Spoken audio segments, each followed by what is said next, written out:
Mohamed, a gente está aqui hoje para falar sobre uma prática muito comum para todos os jovens do mundo hoje, que são os games. A ideia da gente conversar sobre os games vai ser, primeiro, a gente vai falar um pouco sobre os processos que acontecem no amadurecimento do córtex cerebral das crianças e jovens que jogam game. E a gente depois vai falar sobre os mecanismos que as empresas de game constroem para que essas crianças e jovens fiquem lá.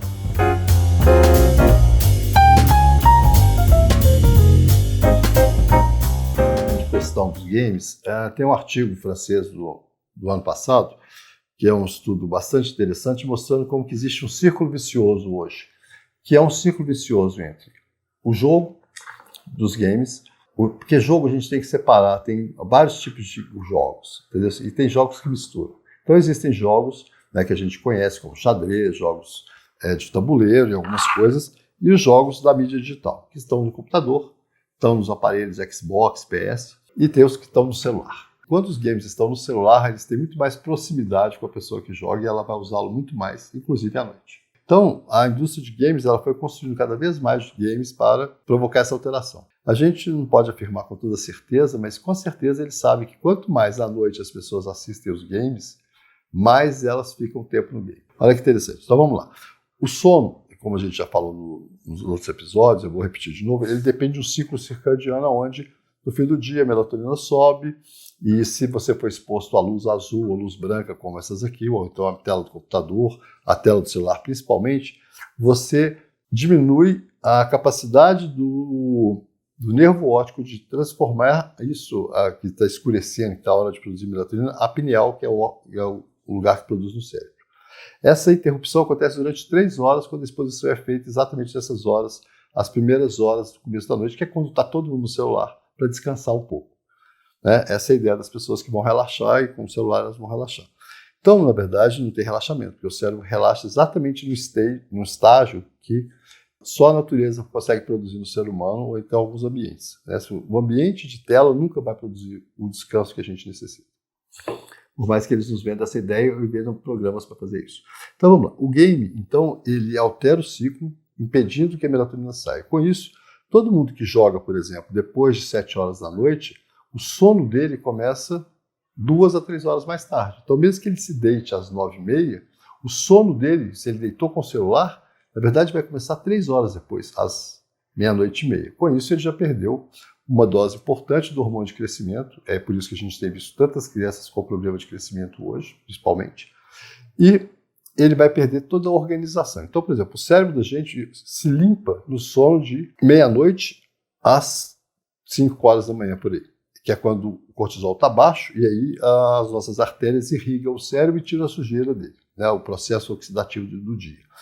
O que acontece com essas pessoas que dormem nesse horário? Elas não têm essa limpeza completa, elas não têm a produção de substâncias para o dia seguinte, como, por exemplo, a serotonina, a dopamina, e não adianta querer tomar isso injetável, isso tem que ser produzido dentro da barreira hematocefálica, ou seja, dentro do cérebro, ou então dos neurônios que estão protegidos. Você não tem como tomar serotonina, como tomar dopamina, você tem substâncias que mimetizam, que parecem, mas não são. Então, o mais importante da gente organizar é que uma das alterações que os games provocam é a alteração do sono. Com isso, o que acontece? A pessoa dorme mal. Se ela dorme mal, ela automaticamente, no dia seguinte, ela tem uma capacidade para se organizar.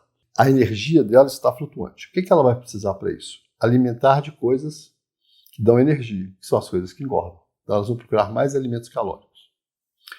Então, com isso, a gente já vê um segundo efeito, que é a alteração do sistema endocrinológico, do sistema de organização do nosso próprio corpo. Então, uma pessoa que tinha uma tendência a ser muito forte, se ela começa a comer muito, com a força que ela tem, ela vai ser muito gorda, né? Assim, porque ela vai estar comendo coisas que são mais calóricas. A outra coisa que acontece é que, quando você altera a hora de dormir, também você altera seu processo de organização para o dia seguinte. Então, você tende a procrastinar. Isso quer dizer o quê? Você sempre adia mais um pouquinho, você sempre está um pouco mais atrasado, você sempre está correndo atrás de alguma coisa, porque tudo que você planejou à noite não vai funcionar durante o dia, porque seu cérebro não tem energia para manter isso constante. Esse artigo é muito interessante porque ele mostra a correlação aqui.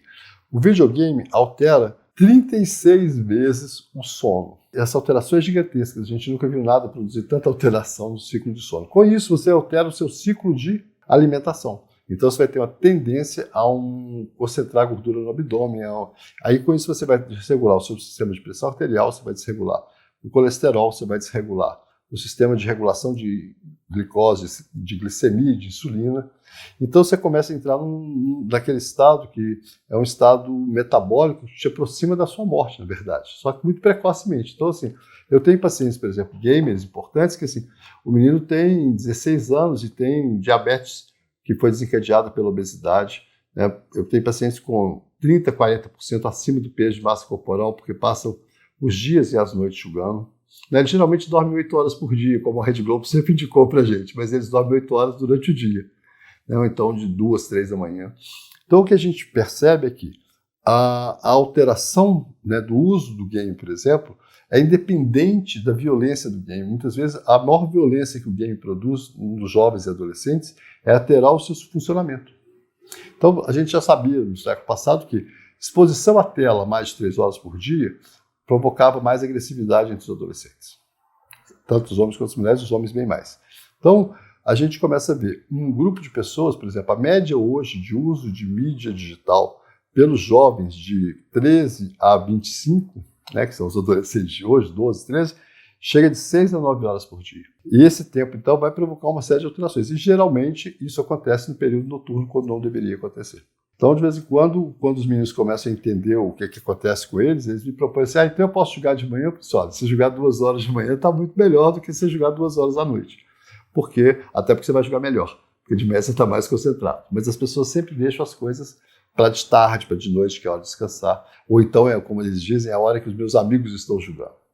Eu vou entrar nisso na segunda parte, que eu vou explicar a questão do grupo de jovens jogando. Então, essa é a alteração da organização metabólica do corpo e do seu sistema de bem-estar.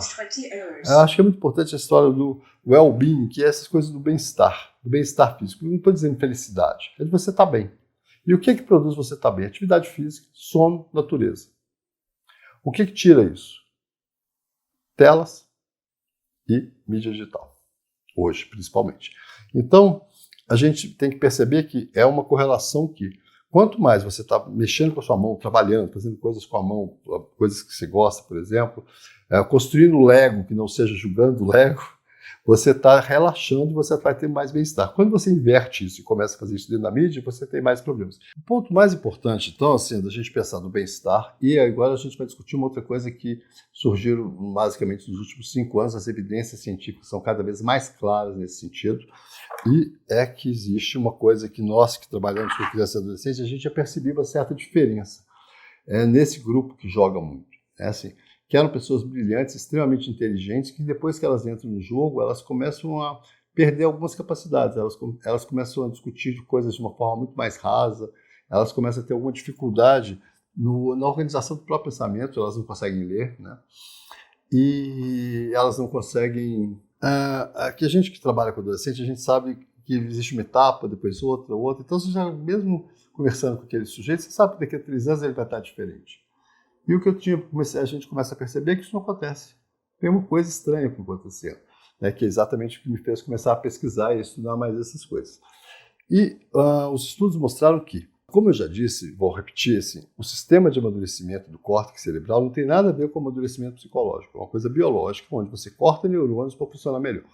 Isso vai dos 5 até os 20 anos do século passado, a gente já sabe que vai até os 25, que é o fim da adolescência. Esse período, então, tem um corte de várias regiões que são muito importantes. E o que é mais interessante nos games é que eles alteram exatamente o amadurecimento da região que vai controlar o uso de games. Então é um grupo de jovens que, quanto mais eles jogam, mais tempo eles vão jogar. Então não é aquele menino que vai jogar dos 13 aos 17.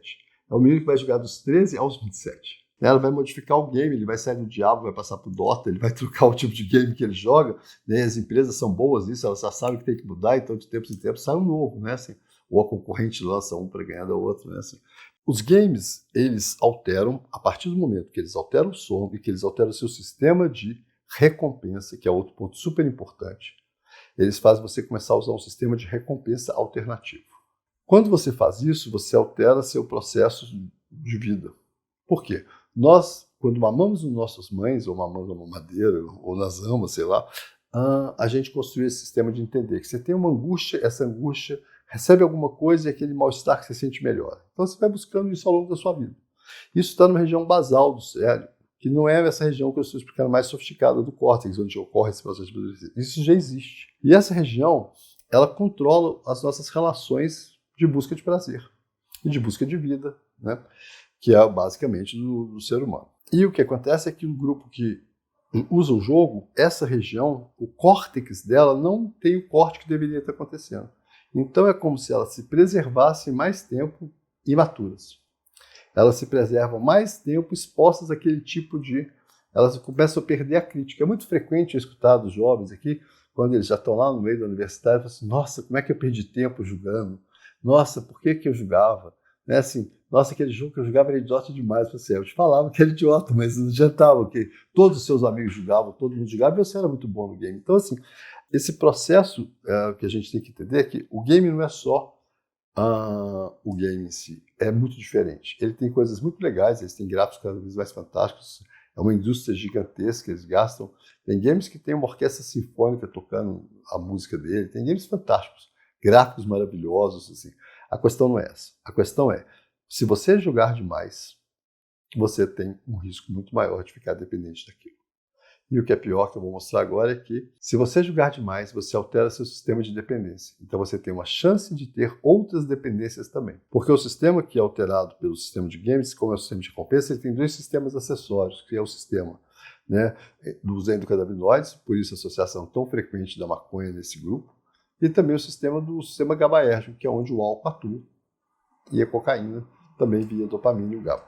Então o que a gente tem? Um grupo expostos não só à questão de não amadurecer como esperaria que acontecesse, né? Como deveria, como esperaria, como estava marcado nele para ter o amadurecimento, e ao mesmo tempo uma exposição maior a outras compulsões. E as compulsões vão entrar de todas as formas. A compulsão pode assistir séries de Netflix. A compulsão pode ser a Netflix só não, assistir todas as séries, né?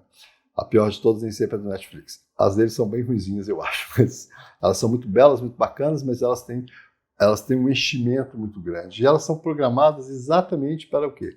Ela pegar você no seu processo de atenção de 40 minutos, que é o melhor que a gente tem, e te dar uns prazeres pequenos lá dentro. E, ao mesmo tempo, tem muita injeção de linguiça, né? São roteiros interessantes, mas que podiam ser encurtados em 2 horas e que, ao mesmo tempo, as pessoas assistem isso durante 2 meses. Eu vou ter um episódio para a gente discutir a ação das séries e dessa forma de usar a mídia também. Mas, à medida que você altera esse processo de amadurecimento dessa região, que seria uma região do núcleo ventral, né? Depois eu vou mostrar um pouquinho isso, mas assim, importante é que tem uma região importante do córtex, entre a frente e o lado do córtex, e que essa região, a conectividade dela não amadurece. O que quer dizer isso? Chega uma hora que você tem que conectar novas coisas, ou cortar coisas que não precisavam estar conectadas para que ele funcione melhor, a sua rede funcionar. Isso não tem. E o que é pior? Essa região é a região que permite você ter uma coisa que é difícil de traduzir em português, que é o estado de state, que é onde você fica naquela situação que você não faz nada, que você pensa, mas sem saber que está pensando. Né? Você não tem consciência do seu processo interno, mas você... Aliás, é importante lembrar disso.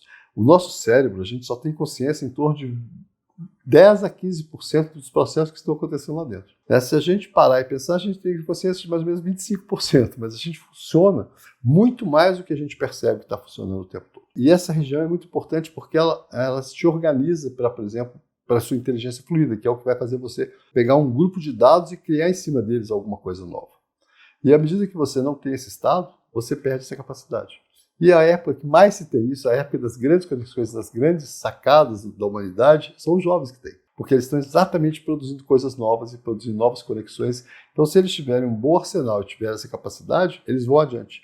E o que a gente está vendo é um grupo de pessoas que poderia estar fazendo isso, que acabam perdendo exatamente pelo hábito social de usar game. Eu não estou culpando ninguém por jogar games. O que eu estou explicando é que as pessoas que jogam, elas estão expostas a um tanto de coisa que elas não sabem. Da mesma forma que eu não sabia o tanto que essa tela pode me afetar, né? Que a luz, essa mudança, a gente vai descobrindo isso aos poucos.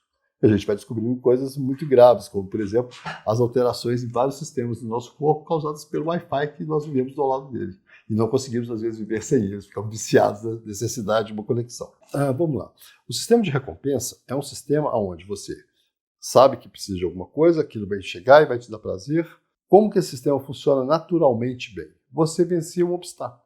Você conseguir superar os seus concorrentes e pegar a caça melhor, vou pensar no passado, você conseguir superar os seus concorrentes e ter a melhor mulher que você queria ter, essas sensações de ganho, de você ter feito alguma coisa por conquistado, você construiu uma coisa que funcionou, isso daí é o sistema de recompensa funcionando. Mas construir uma coisa com a mão, pensando, é diferente, não é essa coisa de ficar fazendo alguma coisa dentro de uma plataforma que alguém te deu para construir as coisas.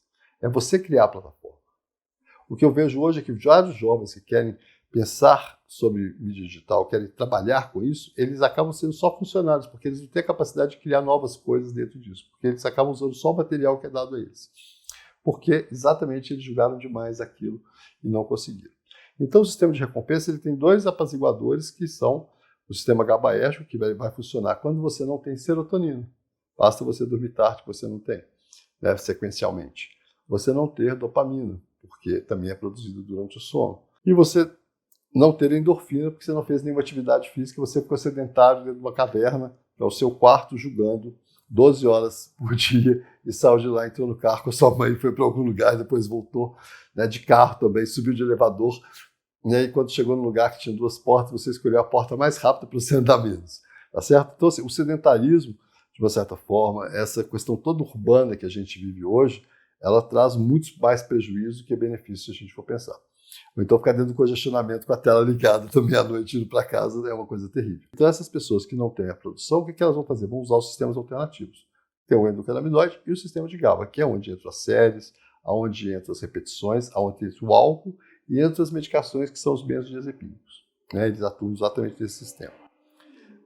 Esse sistema, ele funciona, mas ele funciona precário, ele não dá o verdadeiro prazer. Falando na linguagem, né, americana ou da mídia, você não tem o high que você queria ter. Então, aquele high que a cocaína vai dar para a pessoa não é o verdadeiro high que ela queria. O high que ela gostaria de ter, que ela busca, na verdade, que o corpo dela busca, ela não, o corpo, é o high que ela tem fazendo uma coisa que ela venceu uma corrida, por exemplo. Ou então ela superou os seus melhores amigos da corrida que eles correm toda semana, entendeu? Se aquele dia ela ganhou um deles. Então, esse tipo de coisa dá um prazer e você vai ter um sono muito melhor, porque você esgotou sua adrenalina que te estressa, seu cortisol está mais regulado, você vai ter um sono melhor. Mas aí você faz isso tudo e liga o celular para ficar vendo como foi a competição e aí você perdeu o seu prazer. Então, o high natural a gente consegue com atividade física, basicamente, hoje. Né? Graças a Deus não tem as batalhas, não tem uma série de coisas, o mundo está numa fase muito melhor. Se não tivesse a mídia digital tentando a gente com certeza estaria numa fase muito melhor. Quando eu falo mídia, é porque eu acho que a rede www, a internet, é fantástica. O grande problema são os aplicativos dela que você usa e o pior, os aplicativos que você usa fazem com que você use outros. Então, por exemplo, nos games, hoje tem uma coisa que é importante, que é o seguinte, os games alteram o seu sistema de compulsão. E por incrível que pareça, os filmes pornôs, né, os vídeos pornôs mais vistos hoje são exatamente os vídeos pornôs de games, que não são lá essas coisas, pelo menos eu que sou de uma outra geração, acho muito estranho, mas assim, eles são muito vistos. Então, o que acontece? Uma compulsão daqui busca outra compulsão ali. Então, as pessoas, os jovens não têm tempo de amadurecer. É isso que eu estou tentando falar. Então, assim, é importante as pessoas entenderem que o problema não é o game em si, é o tempo de game, a hora do game, e alguns games em si não deixam que as pessoas controlem o tempo e a atenção. Esse é um outro problema. É isso que a gente vai entrar agora, né, na próxima parte. A nossa conversa de hoje foi sobre as alterações no sistema de organização cortical ou dos neurônios do cérebro das crianças e adolescentes que jogam games. Isso é muito importante para que eles entendam um processo que eles não percebem, mas que está acontecendo com eles. E alguns processos eles não vão perceber, porque eles não vão conseguir adquirir para poder perceber. O game em si não é o grande problema. O problema é o tipo de game. A hora que joga o game é sempre um problema, porque jogar depois de 8 horas da noite é um grande problema, porque vai alterar o seu sistema de sono, vai alterar a sua relação com o apetite, com a vida, e vai te gerar mais compulsões e te expor a outras situações. Inclusive um comportamento de risco sexual maior, porque as regiões também que amadurecem isso, a gente vai falar disso no outro vídeo, tá certo? Então, assim, o que eu queria hoje é lembrar para que os games, não adianta proibi-los. Eles estão aí, eles fazem parte até do amadurecimento motor de algumas crianças, pode ser importante, mas não substitui, primeiro, os amadurecimentos clássicos da natureza, e segundo, que não adianta a proibição, porque você cria uma lei seca, e a lei seca a gente sabe que estimula mais ainda. Então a questão é que os jovens entendam os games e que eles saibam o que acontece.